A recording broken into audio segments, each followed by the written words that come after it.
faahfaahin kala duwan ayaa waxay ka soo baxayaan dagaal culus oo saaka ka dhacay deegaanada Buurgabo iyo sidoo kale jasiirada Gudhaa ee gobolka Jubbada Hoose maamulka dowlad goboleedka Jubbaland. wararka ka imaanaya deegaanka Buurgabo iyo jasiirada Gudhaa ee gobolka Jubbada Hoose ayaa waxay sheegayaan in aroornimadii hore ee saaka halkaasi uu ka qarxay dagaal culus oo dhexmaray ciidamada maamulka dowlad goboleedka Jubbaland iyo sidoo kale dagaalamayaal ka tirsan Al-Shabaab.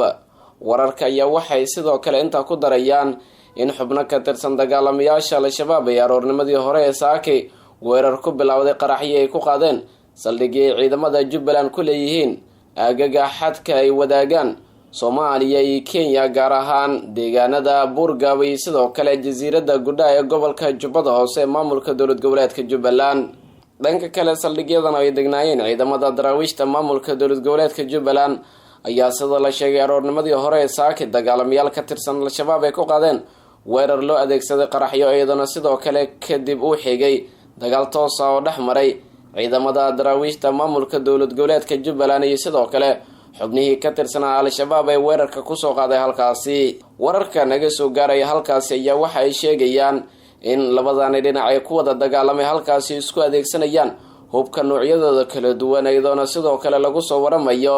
in uu dhaliyay qasaarooyin kala duwan oo isugu jira dhimasho iyo dhaawac kaasi oo soo kala gaaray labada dhinac walow aan la xaqiijin karin qasaaraha rasmiga ee ka dhashay weerarkii saaka ka qarxay deegaanada Buurgabo iyo sidoo kale jasiirada Gudhaa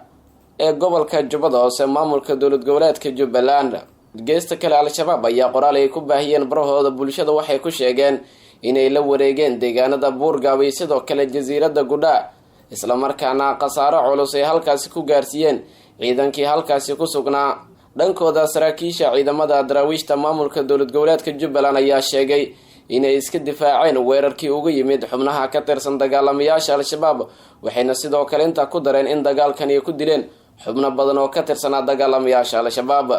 ma jirto ilaa hadda ila ka madax banaan sheegashada labada dhinac,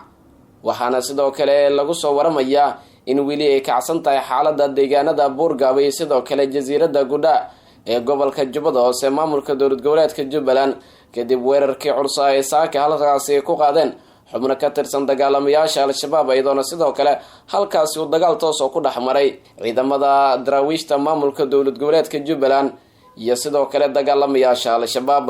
si kastaba ha ahaatee weerarkan ayaa waxa uu kusoo beegmayaa xilli muddooyinkii dambe ciidamada daraawiishta maamulka dowlad goboleedka Jubbaland iyo sidoo kale kuwa xooga dalka Soomaaliyeed ee howlgallo culus oo ka dhanaa dagaalamayaasha Al-Shabaab ay ka wadeen deegaanada dhaca gobolka Jubbada Hoose maamulka dowlad goboleedka Jubbaland iyadoo sidoo kale marba markii ka dambeysay ciidamada sii kordhinayeen gulufka dagaal ee ka dhanka dagaalamayaasha Al-Shabaab kaasi oo ka socda deegaanada dhaca gobolka Jubbada Hoose maamulka dowlad goboleedka Jubbaland.